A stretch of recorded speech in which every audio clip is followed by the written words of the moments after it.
Alright, how you doing? I wanted to make another video to show you how far I've gotten on the cabinet. Alright, what we got here is, you can see I've been kind of squaring off the corners a little bit. You know, over time they've gotten chipped and bumped and stuff like that. Also, you know, from working on it and, you know, just kind of leveling things out a little. So, this is the top of the cabinet now. And as you can see down here, let's see if I can block the sun a little. This is like has a little dip in it. It's got a little ledge here, a little dip, and then it goes down. It's kind of like the molding. The problem is that this is chipboard, and if you get any scratch on it or anything, it's really kind of porous. So what I did is I rounded all these edges off, and that'll help make it a lot easier than trying to make them, you know, really nice and sharp, like it was probably like it was initially.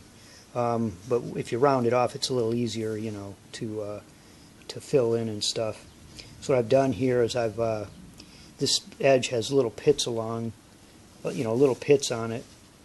So what I've done is I've sanded it, you know, to get a little bit more rounded edge, and then now I'm filling in. You're putting a little filler where any of the pits are, and then I'll go back and, you know, kind of sand that, and you know, it'll fill in the pits and kind of smooth all that out.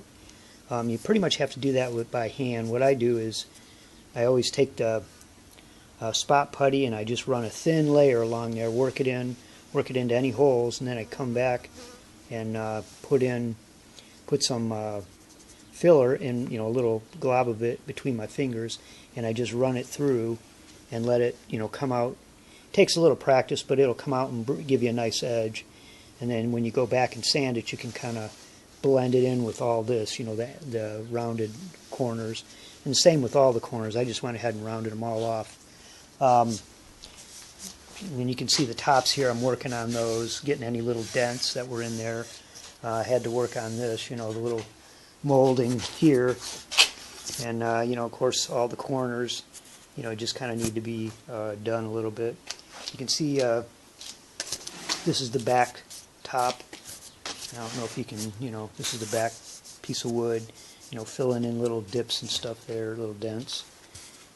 This is the one I put on, but, you know, it's not going to be completely perfect. So you can see a corner that I've still left. I got to put Bondo in because it's a little larger of a, you know, corner that was out.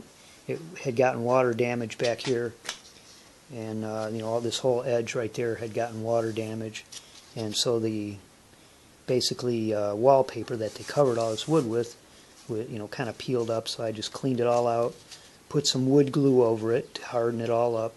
Otherwise, it'll just keep flaking off forever. And then I'll go ahead and fill in most of that with Bondo. It's pretty hard. And then come back and put some spot putty. The thing about sanding the wallpaper that was on there, which is what I call it, is you'll get the plastic will actually curl up, so it has a real rough surface. So what I did is I took a blowtorch and you know, just ran a blowtorch over it lightly after I sanded it, and that got some of the, you know, you got to be careful not to heat it up, otherwise you'll have worse problems. But you just burn off the little hair, then you spray paint it, and then you can kind of either, if it's really rough, you can just take the blowtorch and go over it again, and it'll burn a little more of it off. But you got to be real careful not to heat the wood up. You just want to burn the little you know, hair-like pieces of plastic that, as you sand it, they kind of curl up and, you know, just gets fuzzy. And then you can go back and sand it, and it'll eventually come out nice and smooth.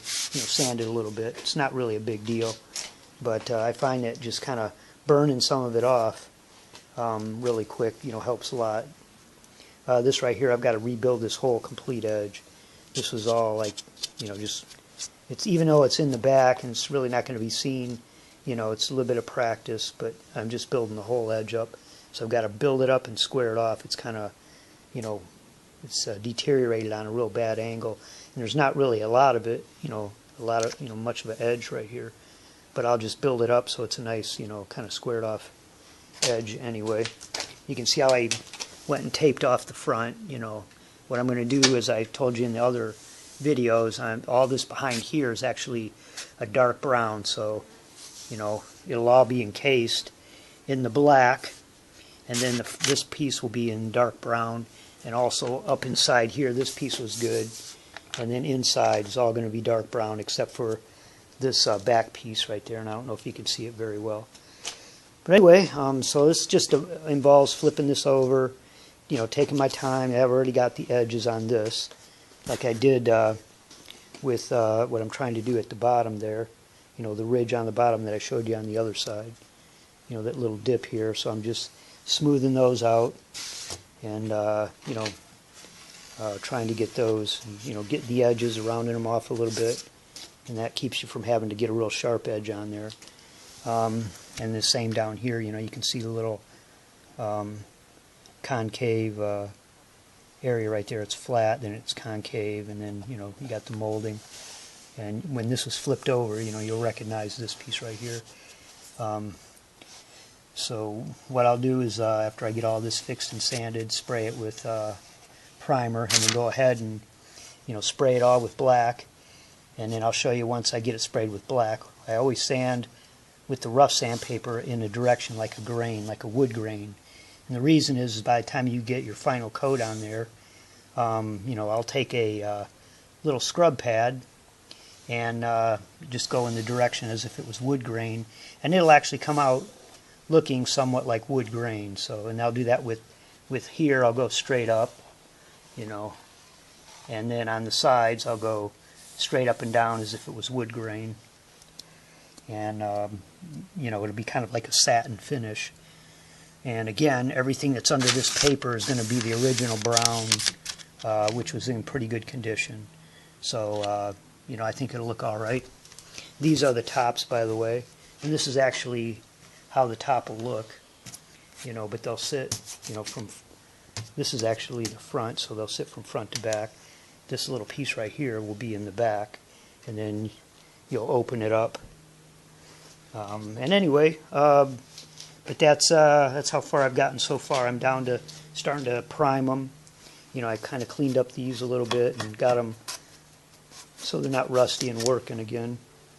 And hopefully when I put the stereo in it, it won't vibrate it apart.